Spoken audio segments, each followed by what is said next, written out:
और मैं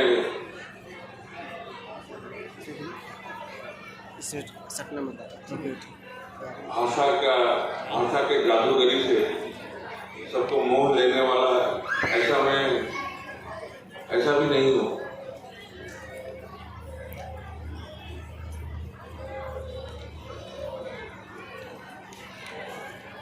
जतींदा मुझे कुछ कहने के लिए उन्होंने कहा है, इसीलिए ही मैं प्रयास कर रहा हूँ, इतना बता सकता हूँ। और एक बात है, यहाँ पर जितने लोग आए हुए हैं, विभिन्न प्रांत के विभिन्न भाषा भाषी लोग हैं, हम लोग सब मिले हुए हैं। विभिन्न भाषाओं में कहना तो मुश्किल है, तो मैं हिंदी में ही कह रहा हूँ। हालांकि हिंदी राष्ट्रभाषा होते हुए भी हिंदी में मैं थोड़ा कमजोर हूँ, ये थोड़ा सा आप लोग नजरअंदाज कर लेना। यहाँ पर सब मेरे अपने हैं, सब ठाकुर के अनुरागी हैं, मेरे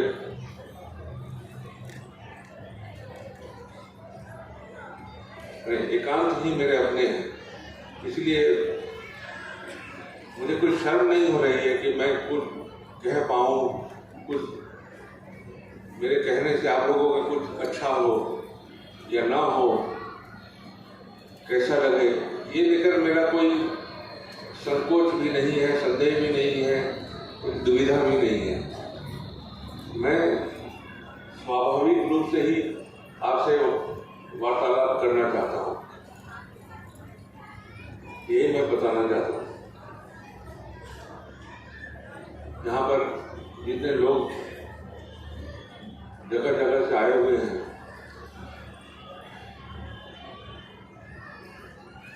शायद अधिकांश ही परम प्रेममय श्री ठाकुर के अनुयायी हैं, शरणागत हैं। उनके साथ शायद अनेक लोग होंगे जो ठाकुर जी के शरणापन्न नहीं हुए हैं, अभी भी शरणागत नहीं हुए हैं, लेकिन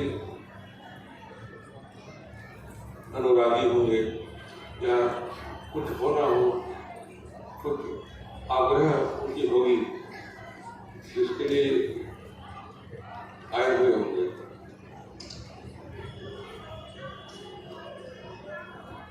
आज ऐसा एक माहौल बना है। पहले हम लोग, हमारे जो मंदिर है, मंदिर में हम लोग मिलते थे, साल में एक बार ऐसे उत्सव करते थे। धीरे धीरे धीरे धीरे लोग बढ़ने लगे, तो मेरे परम पूज्य पितृदेव, परम पूज्य पाद श्री श्री दादा, उनकी इच्छा से रामलीला मैदान में एक बड़े आकार में समारोह किया गया, उत्सव किया गया। वो स्वयं पधारे। उसके बाद हर साल मंदिर के बाहर बड़े से परिसर में उत्सव का आयोजन किया जा रहा है और इसे देखा जा रहा है। उत्सव लोगों का मिलन है,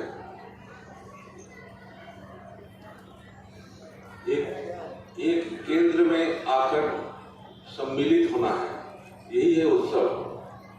हमारे जो उत्सव हैं उनसे मिलित होना, यही है उत्सव।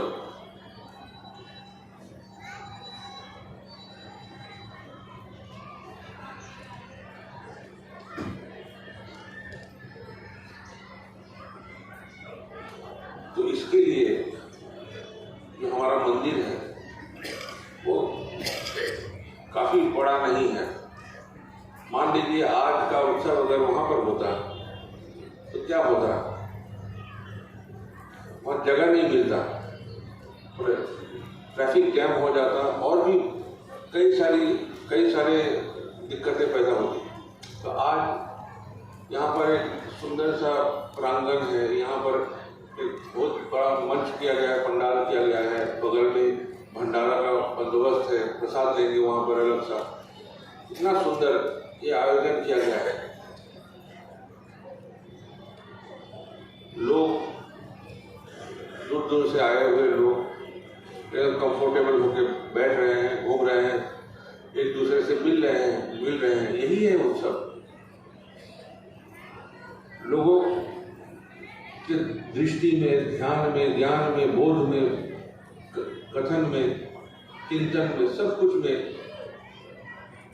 एक उच्चमुखी एक भाव, उसका आभास मिल रहा है सबके अंदर में। यही है उत्सव। इससे क्या होता है, इससे हम जो एक दूसरे से परस्पर से मिलते हैं, एक दूसरे का बोध, भाव, सोच, कर्म इस सबसे प्रभावित होते हैं। उस सबसे प्रत्येक परस्पर से आहरण करते हैं, ग्रहण करते हैं और भी प्रेरणा पुष्ट होते हैं। हमारे प्रत्येक का उद्देश्य तो एक ही है। हम जो भी करें, जैसा भी हो, जहाँ से भी आए हो, जिनकी आर्थिक स्थिति जैसी है, जिसका स्टेटस जैसा है, सबका ही एक जगह पर सब एक ही है कि हम लोग सब बचना चाहते हैं। हम लोग कोई मरना नहीं चाहते, बचना चाहते हैं। और अभी इस आज की स्थिति में इस वक्त जैसा है उससे और भी बड़ा होना चाहते हैं। तो ये जीवन एवं वर्धन, यही सबकी मूल जीवन धारण करने का उद्देश्य यही है प्रत्येक का। तो यही जीवन और वर्धन की प्रेरणा लाभ करने का ऐसी सुविधा, ऐसी चांस और कहीं नहीं मिलता है। इसीलिए हम लोग एक दूसरे से मिलते हैं। एक भाव के लोग, एक आदर्श, एक उद्देश्य लेकर चलने वाले लोग जब मिलते हैं तो ऐसी भाव उत्पन्न, महाभाव उत्पन्न होता है, महाशक्ति उत्पन्न होती है, पैदा होती है, जिससे हम लोग सब समृद्ध होते हैं। इसीलिए हम लोग सब, देखिए आप सब, आज संडे है, वीकेंड का दिन है, आज ज़्यादातर लोगों का छुट्टी का दिन है। तो आज छुट्टी का दिन कुछ दूसरे तरीके से भी मनाया जा सकता था। घर में सब इकट्ठा टाइम पास किया जा सकता था, सब फैमिली मेंबर सब मिलकर। या बहुत सारे परिवार के पर्सनल लेवल में बहुत सारे काम रहते हैं जो वीकडेज में नहीं हो पाता, तो आज वो भी हो सकता था। तो सब छोड़ छाड़ के ये कौन सी आकर्षण है जो हम लोगों को खींचकर ले आया है यहाँ पर। यहाँ पर आने के लिए भी बहुत दिक्कतें उठानी पड़ी है। सबके पास अपना अपना साधन नहीं है। ट्रेन से, बस से, मेट्रो से, ऑटो से बहुत कष्ट करके लोग यहाँ पर जमा हुए हैं, आए हैं। तो ये कष्ट हुआ है आप सभी का। बहुत लोग एकदम भोर में, अर्ली मॉर्निंग आए हैं यहाँ पर प्रार्थना अटेंड करने। मैं भी आज एकदम सुबह में अर्ली मॉर्निंग प्रार्थना के समय ही मैं पहुँचा चंडीगढ़ से। तो उसी समय से मेरा दिमाग में चल रहा है कि उत्सव का शुरुआत प्रार्थना के समय से होता है, या प्रार्थना के पहले से कीर्तन वगैरह ये सब, नगर कीर्तन ये सब होता है। उसमें लोग आए हैं, कहाँ से आए हैं, कितने लोग होंगे, ये सब मैं सोच रहा था। तो एकदम अर्ली मॉर्निंग से ही आप लोग जमा होना शुरू हुए हैं, कष्ट करके दूर दूर से आए हैं, बहुत जगह से आए हैं, मैं जानता हूँ। तो ये कष्ट क्यों किया? क्योंकि ये आप कष्ट समझते ही नहीं है। यही आनंद है। ये आनंद की प्राप्ति के लिए ही आप आए हैं, मैं आया हूँ, सब कोई आए हैं। तो कुछ एक कोई तलाश है, आराम तो सब कोई ढूंढता है। आज वीकेंड है, थोड़ा देर तक सो सकते थे, कुछ भी कर सकते थे, तो भागे भागे यहाँ क्यों आए? यही आपको सोचना है, क्यों आए? क्या विशेष है यहाँ पर? क्या मिल रहा है यहाँ पर कि आप भागे भागे यहाँ पर आए? मल्टीप्लेक्स में भी जा सकते थे, कहीं पर भी फैमिली लेकर घूमने भी जा सकते थे।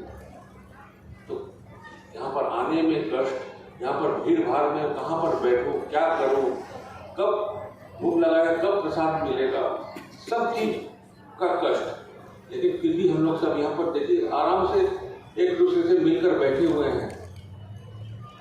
बगल वाला जो है वो कहाँ से आया वो भी मैं जानता नहीं, लेकिन फिर भी एक साथ बैठे हुए हैं, मुस्कुरा रहे हैं, एक दूसरे को देकर मुस्कुरा रहे हैं, जय गुरु दे रहे हैं। तो ये जो हो रहा है मेरे भीतर से ही ये पैदा हो रहा है कि ऐसा मैं चलूं, ऐसा मैं करूं। तो ये क्यों यही तलाशना, उसके पीछे ही भागते रहना, यही हमारा जीवन का उद्देश्य है। यही हमें बढ़ा देता है जीवन की ओर। सब समय सब बाधाओं को पार करके जीवन की ओर मुझे ले आता है, और एक दूसरे से मिलाकर परस्पर से इंस्पायर्ड होकर हम जैसे और भी ज्ञान की आहरण कर सके, उस ज्ञान के द्वारा हर बाधाओं को पार करके जीवन में कायम रह सके और भी बड़ा हो सके, और भी बड़ा हो सके, बाधाहीन होकर और भी बड़ा होते हुए और एकदम सर्वदा अपने जीवन को, अपने अस्तित्व को कायम रख सके। यही है हमारा मूल उद्देश्य। और इसके चलते ये मैं सोचूं ना सोचूं, ये हमारे प्रत्येक के जीवन के सिस्टम में ही डाला हुआ ये है ही। हम सोचते नहीं हैं, इसीलिए हम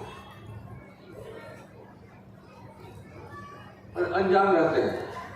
लेकिन फिर भी तो सिस्टम मुझे खींच के लाता है, मेरा जो शरीर का सिस्टम है, जीवन का सिस्टम है, वही मुझे खींच के लाता है। सब कोई यहाँ पर जो है, यहाँ पर सब कोई एकदम डेडिकेटेड डिवोटी है, ऐसा तो नहीं, लेकिन एक आकर्षण है। यहाँ कुछ होने वाला है, यहाँ कुछ मिल सकता है जो कि मेरे जीवन को और भी मजबूत बना सकता है।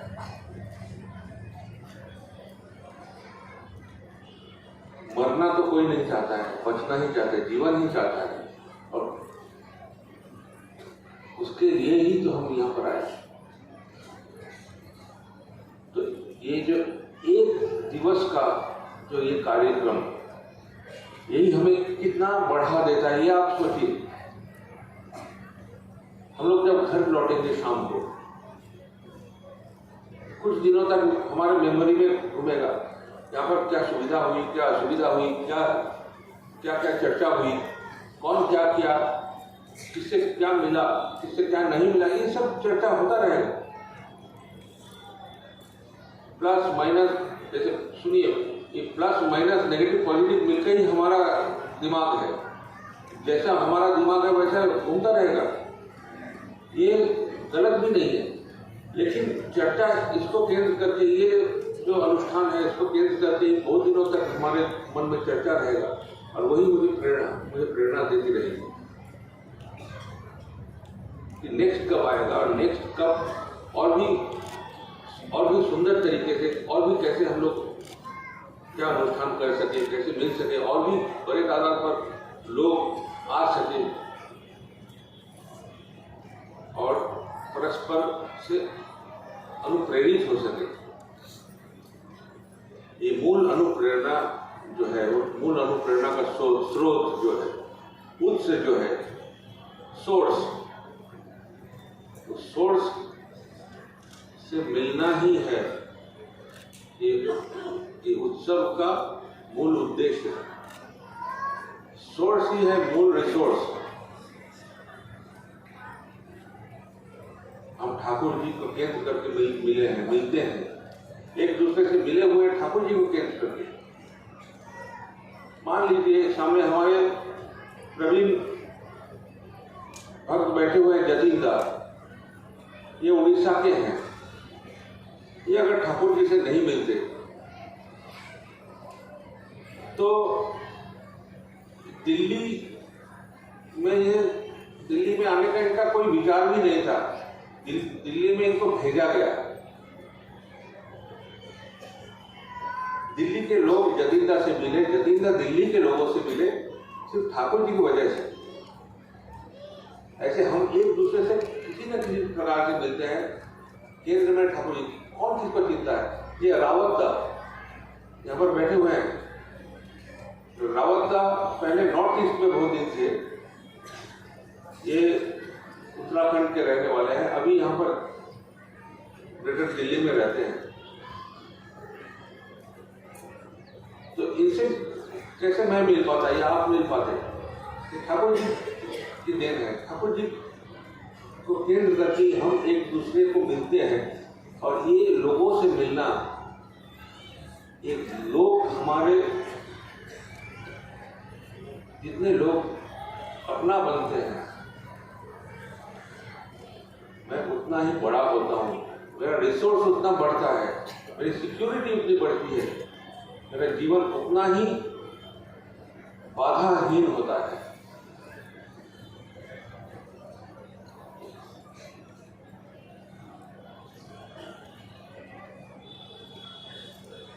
ये सहज हिसाब है, इसमें कोई तात्विक मामला नहीं है।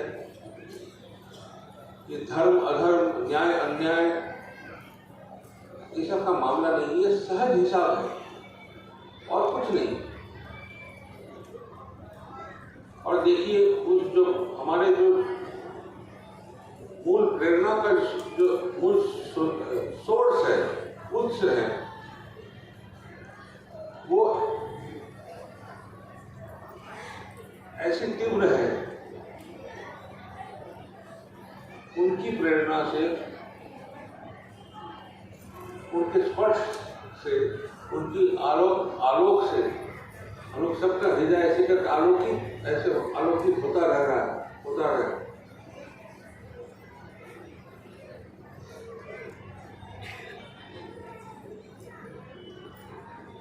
और ये बढ़ता ही जा रहा है, बढ़ता ही जा रहा है। Is getting multiplied day by day. लोग आ रहे हैं, हमसे मिल रहे हैं, हम लोग सब एक साथ एकाकार हो रहे हैं। इससे एक शक्ति उत्पन्न होता है, अंदर में भी बाहर में भी।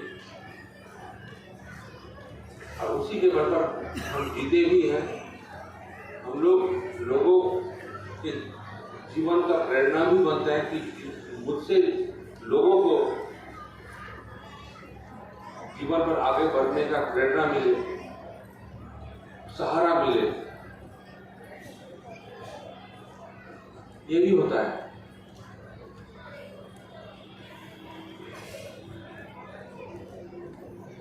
ये एक ऐसी प्रक्रिया स्वाभाविक रूप से हमारे भीतर चलता है, व्यक्तिगत तौर पर, सामूहिक तौर पर।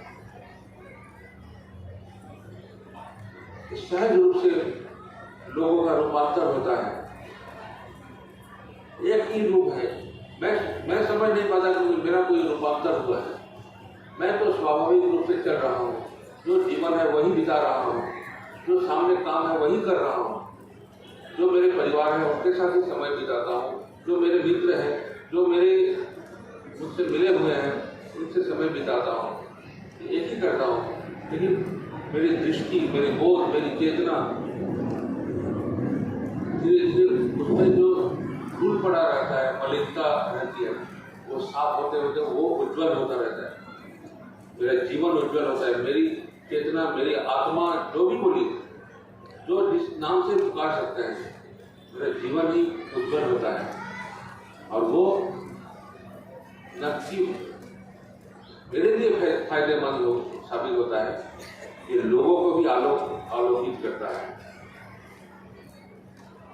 प्रभावित करता है। और इस प्रभाव में रहने के लिए हम लोग सब इकट्ठे हुए हैं। आप देखिए, आप लोग जो लोग सत्संग में हम लोग जैसे चलते हैं, ठाकुर जी के अनुयायी हम लोग जो लोग हैं जैसे चलते हैं, आप लोग जानते होंगे। हम लोग का आश्रम में देवघर में आचार्य देव वो ज्यादातर आश्रम में ही रहते हैं। उनका बाहर जाने का उतना सुविधा नहीं है, क्योंकि उनके लिए लोग जगह जगह से आते हैं, उनके समक्ष आते हैं, अपनी समस्याओं को लेकर उनसे मिलने, उनको दर्शन करके सिर्फ दर्शन से अनुप्रेरित होने के लिए बहुत लोग जाके पहुंचते हैं। तो वो एक जगह पर ही बैठे रहते हैं और हम लोग विभिन्न जगहों से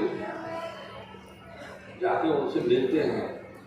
उनसे सामना सामनी वार्तालाप करने का चांस बहुत कम मिलता है लोगों को। 2 मिनट, 3 मिनट, 1 मिनट, 1.5 मिनट, किसी को मिलता भी नहीं। दूर से दर्शन करता है, प्रणाम करता है, दूर में ही बैठता है, दर्शन करते रहता है, जितना देर रहा फिर चला जाता है। फिर भी बार बार इसी का आस लिए हम लोग जाके उनके पास पहुंचते हैं। क्यों पहुंचते हैं? पहुंचने के लिए इतना दूर से हम लोग जाते हैं, उसके लिए टिकट काटने के लिए, रिजर्व करने के लिए पैसा लगता है। वहाँ जाके कहाँ ठहरेंगे, ठहरने का बंदोबस्त करना पड़ता है, खाने का बंदोबस्त करना पड़ता है, सब बाधाओं को पार करके उसको फेस करते हुए हम लोग बार क्यों पहुँचते हैं उनके पास? वहाँ क्या मिलता है? कुछ नहीं मिलता है। क्या मिलता है? लोग जो वॉलंटियर लोग रहते हैं वो तो मिसबिहेव भी करते हैं बहुत हद तक। वो भी हमें मधुर लगता है। क्यों लगता है? और क्यों बार वो सब कुछ पार करके भी हम उनके पास जाते क्यों जाते हैं? ये सोचिए, ये सोचने वाली बात है। कुछ जो हम लोग को मिलता है, जो बाधा मिलता है, पैसा खर्च होता है, इतना पैसा खर्च होता है, फिर वहाँ जाके देवघर में आश्रम में कहाँ ठहरेंगे, कहाँ रहने का बंदोबस्त होगा, कहाँ भूख लगने से खाएंगे, कब क्या होगा, फिर जगह जगह पर बाधा। जब आचार्य देव के पास पहुँचेंगे वहाँ पर बहुत सारे वॉलंटियर वो लोग आचार्य देव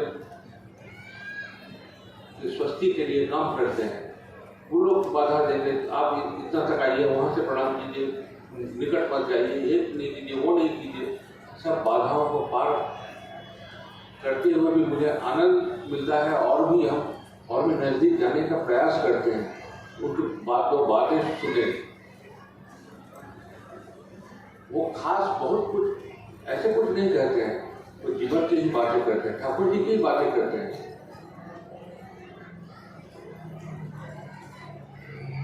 वो तो हम भी करते हैं, तो उनके पास हम लोग पहुंचते क्यों हैं?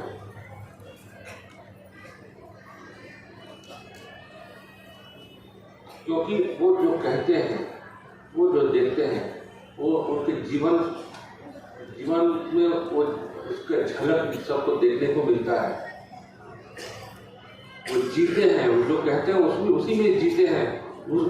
वो जो कहते हैं वो छोड़ के और दूसरा कुछ वो नहीं जानते हैं। इसीलिए उनके पास लोग पहुंचते हैं और कुछ ग्रहण कर पाते हैं। जीवन का रसद जिससे कि जीवन चलता है वो ग्रहण कर पाते हैं। इसीलिए वो हम सब दूर से, कुछ दिन पहले एक बुजुर्ग अमेरिकन भक्त जेफरी रेनर्ड, वो अभी भी नेपाल से, आज मैं महेश्वर जी से सुना कि आज वो दिल्ली आ रहे हैं। तो जेफरी जो है, मिस्टर जेफरी रेनर्ड, वो हम लोग जब छोटे थे तब से वो आश्रम में आते हैं, बहुत पुराने भक्त हैं, वो अपने बेटे को लेकर, बेटे अभी यंग हो गए हैं, उनको आश्रम दिखाने के लिए वो आए हैं। आश्रम में कई दिन वहाँ पर थे आश्रम में, उसके बाद वहाँ से नेपाल गए, नेपाल से आज सुने यहाँ पर आ रहे हैं। और महेश्वर दा ने उनको इन्वाइट किया कि आप उत्सव अटेंड कुछ मिनट के लिए भी करें, उसके बाद अपने गंतव्य पर जाएं। तो ये मैं सुना, ये जेफरी, हम लोग कहते हैं जेफरी दा, बचपन से कहते हैं।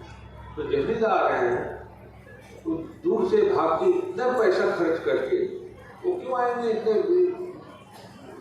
देवघर आश्रम में? उसका क्या है? ऐसे करके पूरे दुनिया के लोग पहुंचते हैं कुछ पाने के लिए, तो कुछ मिलता होगा इसीलिए पहुंचते हैं। क्या मिलता है?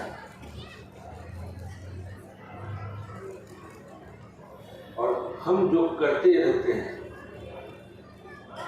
जिससे प्रेरणा मिलता है, वो जैसे प्रेरणा देते हैं, तुम ऐसे करके करो, वो करो, ये करो, सामूहिक तौर पर ये करो, व्यक्तिगत तौर पर ये करो। हम लोग नॉर्मली दुविधाहीन होकर उसको उसमें लग जाते हैं। उससे क्या मिलता है? हम लोगों को क्या मिलता है? सब जगह तो बाधा है, जहाँ भी जाओ वहाँ पर बाधा है।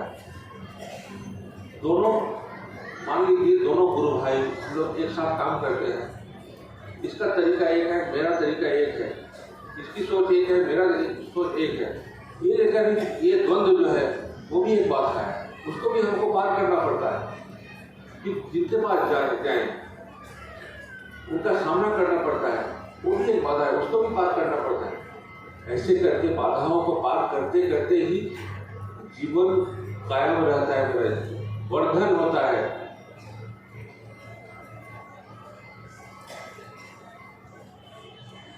अपना जो कंफर्टेबल जोन है, जहाँ पर हम सब आराम है, कोई बाधा नहीं है, वहाँ से नहीं निकलने से वृद्धि नहीं होती है।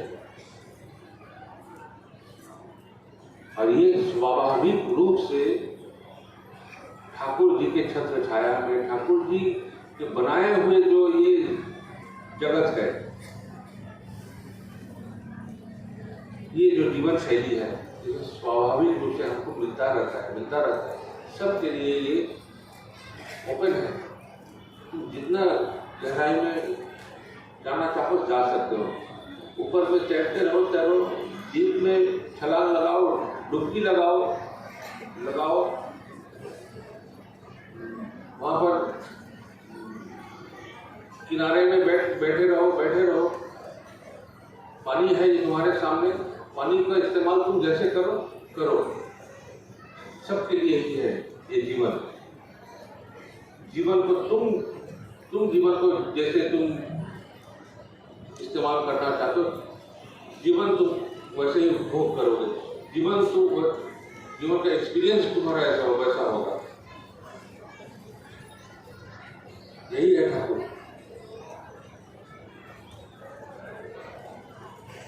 उन्होंने कभी भी किसी को ठुकराया नहीं है, धुतकारा नहीं है, तुमसे कुछ नहीं हो पाएगा, तुम ये क्यों कर रहे हो, वो करो, ऐसा कभी नहीं उन्होंने कुछ नहीं कहा।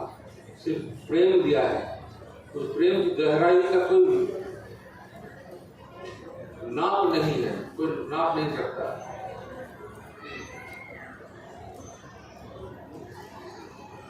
मैं तो कहता हूँ ये उनकी जो प्रेम की जो बंधन, ये देखकर मुझे ये लगता है, मैं अपनी आंखों से ठाकुर जी का दर्शन मैंने नहीं किया, लेकिन मुझे लगता है, मेरे ऐसे अनुभव है। देखिए, प्रेम के बारे में जब कुछ कहा जाता है, जब एक माँ अपने बच्चे को, माँ का एक बच्चे पर जो प्रेम है, उसी का मिसाल सब समय दिया जाता है। माँ का अपने बच्चे के प्रति जो प्रेम है, अनुराग है, आकर्षण है, वो सबसे तीव्र माना जाता है। मुझे ऐसा लगता है, आप सहमत हो भी सकते हैं, नहीं भी हो सकते हैं, मैं ठाकुर जी का प्रेम के बारे में जब सोचता हूँ, मुझे लगता है दुनिया में जितने भी माएँ होंगी, जब से दुनिया बना है,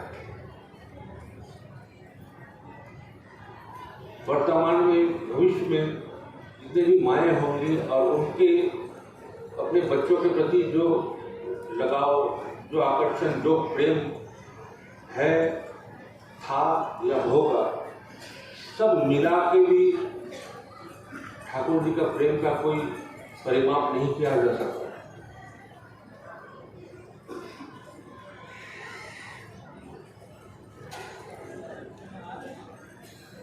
ये मेरी अनुभूति है, मैं आपसे बांट रहा हूं।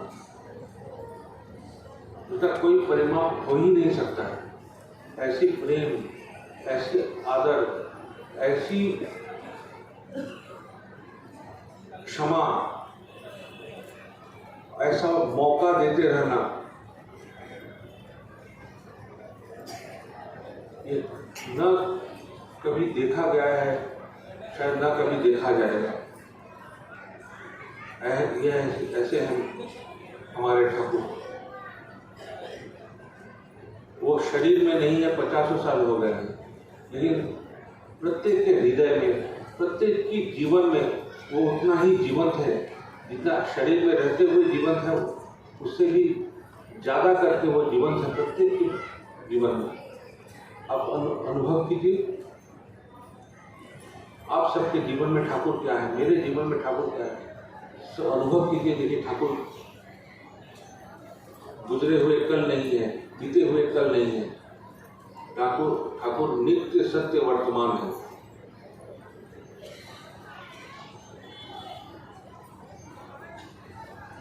हमारे चरण में, हमारे आचरण में, हमारे चिंतन में, हमारे सोच में, हमारे कर्म में हम जितना ही उन्हें जीवंत रख पाए, उतना ही वो हम में जीवंत है। और यही जीवन की जय जयकार है। यही है जीवन को सफल बनाना, सार्थक बनाना, और यही है जीवन का उद्देश्य।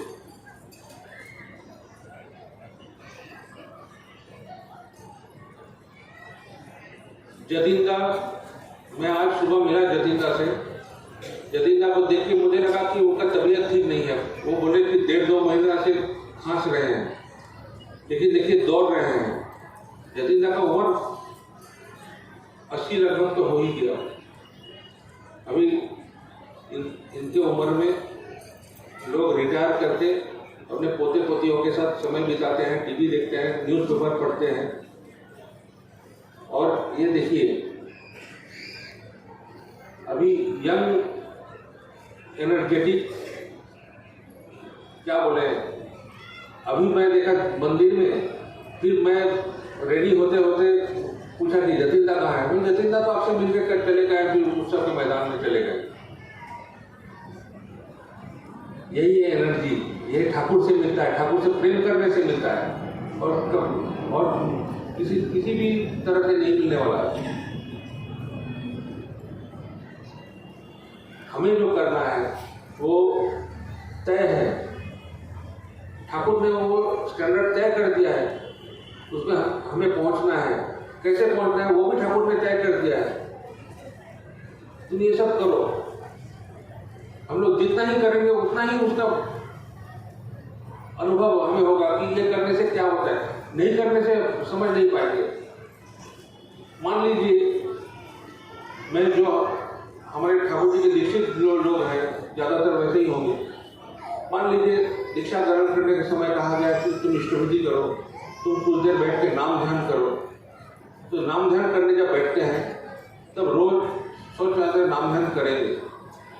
उसके बाद जब करने का वक्त आता है, अरे आज थोड़ा सा समय नहीं है, कल ही बैठते हैं। फिर जब कल आएगा तो आज भी थोड़ा सा 5 मिनट का वक्त, फिर वो आज से कल हो गया। ऐसे कल कल कल होते हैं वो, और अभ्यास में नहीं बना। तो उसके बाद अपने जो अभ्यास नहीं हम कर पाए, उसको तो हमें जस्टिफाई करना है। तो हम बोले इतना दिन नाम ध्यान नहीं करके इतना दिन पार कर दिए, बाकी जीवन भी वैसे ही पार हो जाएगा, क्या अलग क्या होगा? हम जस्टिफाई कर दिया अपनी ज्ञान के ढंग से, एक विज्ञता के ढंग से एक उसको जस्टिफाई कर दिया। हर अवस्था में अपनी जो दुर्बलताएं हैं, नकारात्मक जो बुद्धि है, उसको ढकने के लिए, उसको जस्टिफाई करने के लिए हम लोग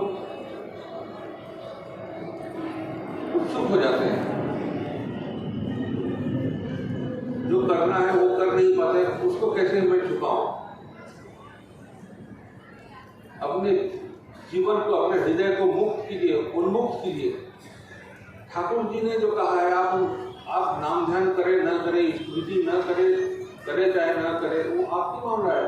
वो आप ठाकुर का अनुसरण करने के लिए ठाकुर को ग्रहण किया है, उसका संकल्प आपने लिया है, उसका परिपालन आप कैसे करेंगे आप तय करें। उसका फल कैसे मिलेगा वो आपको मिलेगा, वो मुझे भी नहीं मिलने वाला। लेकिन तो भी देखिए, आप जैसे भी करें, जो भी करे, जो भी ना करे, तो भी ठाकुर के प्रति आपका आकर्षण रहेगा ही। एक दिमाग में, चेतन में, अवचेतन में ठाकुर प्रवेश कर चुके हैं। इसका मतलब मैं जीवन में अभिषिक्त हो गया हूँ। अभी जीवन को मैं कैसे किस सांचे में डालूं, मुझ पर निर्भर करता है। मैं वो जो मेरा बोध में, चेतन में, अवचेतन में वो मंडराते हैं, उसका मैं सुनूं, या मेरे जो अभ्यास है, मेरी जो आलस्य है, दुर्बलताएं हैं, उसका मैं सुनूं। वो मुझे मृत्यु की ओर ले जाता है, और ये छुप छुप कर भी मुझे जगाने का प्रयास करते हैं और मुझे खींचे, चलो जीवन की ओर चलो, चलो जीवन की ओर चलो, ये सब अभ्यास करो। इसका मैं सुनूं कि अपनी दुर्बलताओं का मैं सुनूं, आलस्य क्या मैं सुनूं? ये मुझ पर निर्भर है, मुझे चयन करना है। यही है व्यक्तिगत तौर पर उनके साथ जुड़ने का मामला। ये सामूहिक तौर पर नहीं होता, ये टोटली व्यक्तिगत है। मेरे जीवन में उनका स्थान क्या है, उनको लेकर मैं चलता हूँ, मैं क्या करता हूँ, मेरे बोध में, चेतन में, चिंतन में, कर्म में वो कैसे प्रस्फुटित होते हैं।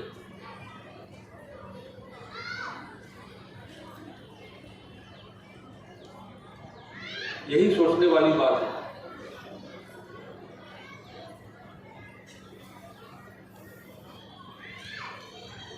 और एक बात देखिए, जो मैं चलता हूँ, जैसे भी चलता हूँ, उसका एक छाप, उसका एक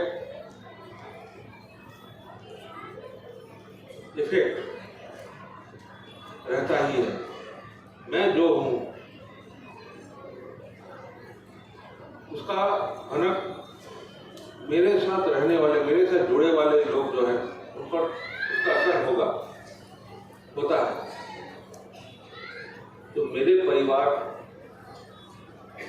मेरे बाल बच्चे, मेरी पत्नी, मेरी भाई बहन, जो भी हो, या मेरे साथ जुड़े हुए मेरे आस पड़ोस के मेरे मित्र हो सकते हैं, पड़ोसी हो सकते हैं, मैं जहाँ पर काम करता हूँ उसके काम से जुड़े हुए मेरे कोलीग्स हो सकते हैं, सबसे मैं जुड़ा हुआ हूँ किसी न किसी प्रकार से। मेरा जो कर्म है, मेरा जो चलन है, मेरा जो आचरण है, उसका असर उन पर भी पड़ता है, उससे वो प्रभावित होते हैं। तो मैं क्या प्रभाव डालना चाहता हूं दूसरे पर, मेरे प्रभाव से कम बात, सबका बात छोड़िए, अपने संतान का सोचिए, जो आपको जीवंत रखेंगे उनके बारे में सोचिए, और बाकी सब छोड़ दीजिए। संतान आपको देख क्या सीखने वाला है, क्या लेने वाला है आपसे, जो लेकर वो जीवन में आगे बढ़ेगा, उससे वो आपकी पीढ़ी और भी आगे बढ़ेगी। पीढ़ी दर पीढ़ी ऐसे करके क्या लेते वो बढ़ेगा, ये सोचने वाली बात है। आप अपने संतान को क्या दे रहे हैं? दुर्बलता दे रहे हैं, आलस्य दे रहे हैं, मरण की ओर चलने का मार्ग बता रहे हैं, या ठाकुर दे रहे हैं, जीवन दे रहे हैं जो पीढ़ी दर पीढ़ी और भी बढ़ता जाएगा। आप जैसे हैं उसकी साधना, उसके अभ्यास, ये जब स्वभाव बन जाएगा, उस स्वभाव वही एक कल्चर बन जाएगा धीरे धीरे, पॉजिटिव कल्चर, जीवन का कल्चर, मरण का कल्चर नहीं। और उससे ही प्रभावित होता है समाज। जो समाज में जो भी हम नेगेटिव का चर्चा करते हैं, पहले ये था वो था, आज देखिए ये होता है, अवनति हुई है। अवनति कहाँ जा, अवनति का आसमान से नहीं हुआ, अवनति का कारण हम ही है। अवनत चलन में चला है इसलिए अवनत हुआ है। उन्नत भी हम ही होना है। उन्नति का मार्ग मालूम है, उन्नति का मार्ग, उन्नति का सुख, उन्नति की सोच, उन्नति के विचार सब मालूम है। चलने में क्या हर्ज है? अब यही संतान को देना है। मैं जो हूँ मेरा संतान भी वही लेगा, मुझसे लेगा। मुझे सिगरेट पी के देखता है तो मैं नहीं चाहता हूँ मेरा संतान सिगरेट पिए, लेकिन मेरा जो बच्चा है वो मुझे देखता है, सोचता है कि मेरे पिताजी, मेरे पापा तो सिगरेट जब पीते हैं इतना सुंदर लगता है, क्योंकि बच्चे के पास सामने मैं सबसे बड़ा हीरो हूँ।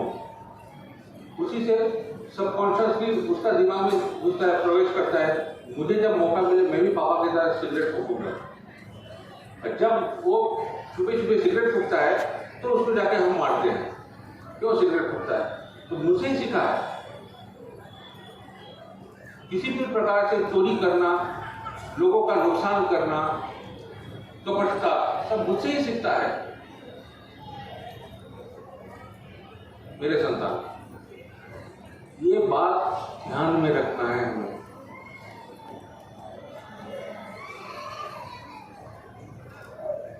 कोई भी हम स्थायी नहीं है। एक दिन ना एक दिन सबको ये जीवन मिला है, जीवन का एक परिधि है, उसके बाद अंत हो जाएगा। लेकिन मेरे संतान के रूप में मैं जिंदा रहूंगा, वो वंश के धारा के रूप में मैं सर्वदा जिंदा रहूंगा। तो मैं वो धारा में क्या देख के जा रहा हूं, जीवन या मरण? तो जो चर्चा करने से, जो आचरण करने से, जिसकी अभ्यास करने से सामूहिक तौर पर मेरा लाभ हो, मेरे परिवार परिजन सबका लाभ हो, मेरे परिवेश का लाभ हो, मेरे साथ जुड़े हुए सबका लाभ हो, ये लाभदायी चलन में चलना ही श्रेय है।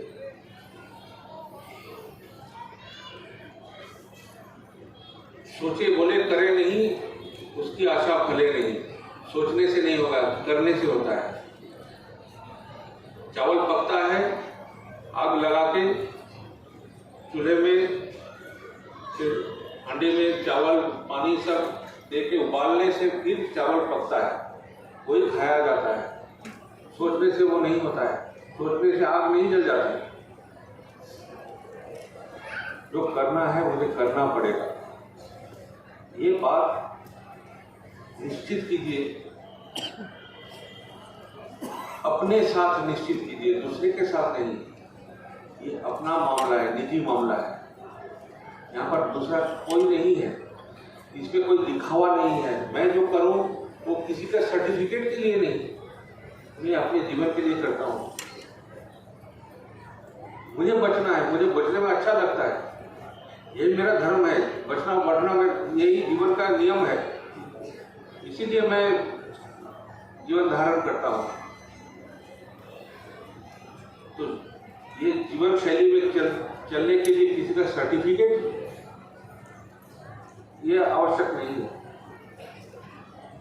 अगर कोई मुझसे अनुप्राणित होता है, मैं जैसे सोचता हूँ, मैं जैसे करता हूँ, उस सोच, उस कर्म, उस चिंतन,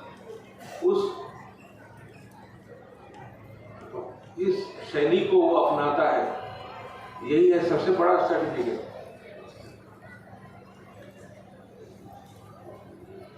लेकिन वो हो न हो, जीवन जीवन ही है। वो मेरे लिए, मैं जो जैसे चुनता हूँ, जिस पथ को चुनता हूँ, उस पथ पर अच्युत भाव से हर बाधाओं को पार करके कायम रहना, चलते रहना, यही, इसी से जीवन का जय लाभ होता है, इसी से जीवन सार्थक होता है। इसका कोई दूसरा कोई उपाय नहीं है, दूसरा कोई पथ नहीं है। और ये कोई नई बात भी नहीं है। युगों युगों से महापुरुषों ने, ऋषियों ने, संतों ने, महात्माओं ने यही बात कहते आ रहे हैं। विभिन्न प्रकार से हमें समझाने का प्रयास कर रहे हैं, लेकिन ये सहज रूप से और कभी नहीं मिला है, न कभी मिलने वाला है। चलिए चलिए आगे बढ़िए, ठाकुर से प्यार कीजिए। ठाकुर से प्यार करना ही अपने जीवन से प्यार करना है। ठाकुर जैसे चाहते हैं वैसे चलना ही है, जीवन के पथ पर चलना, ऐसे विश्वास के साथ, ऐसे प्रत्यय के साथ चलिए। चलते चलते देखिए आप के पीछे पीछे कितने लोग शामिल होकर चलते रहेंगे आपके अनुप्रेरणा से, आपके आलोक से आलोकित होकर। लेकिन वो मूल आलोक तो है ठाकुर। उस आलोक से उज्ज्वल जो पथ है, उस पथ को देखते देखते चलते रहिए, आनंद उपभोग करते करते चलिए। ठाकुर ही आनंद है और कुछ आनंद आप दूसरा कहीं पर नहीं है।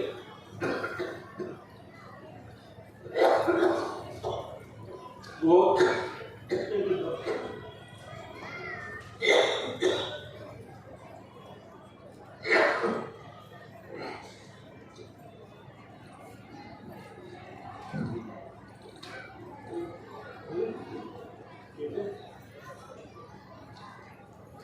और बाकी जो है वो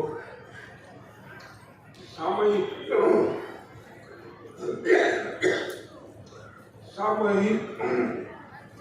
मन को मोह लेने वाला वो बबल की तरह है।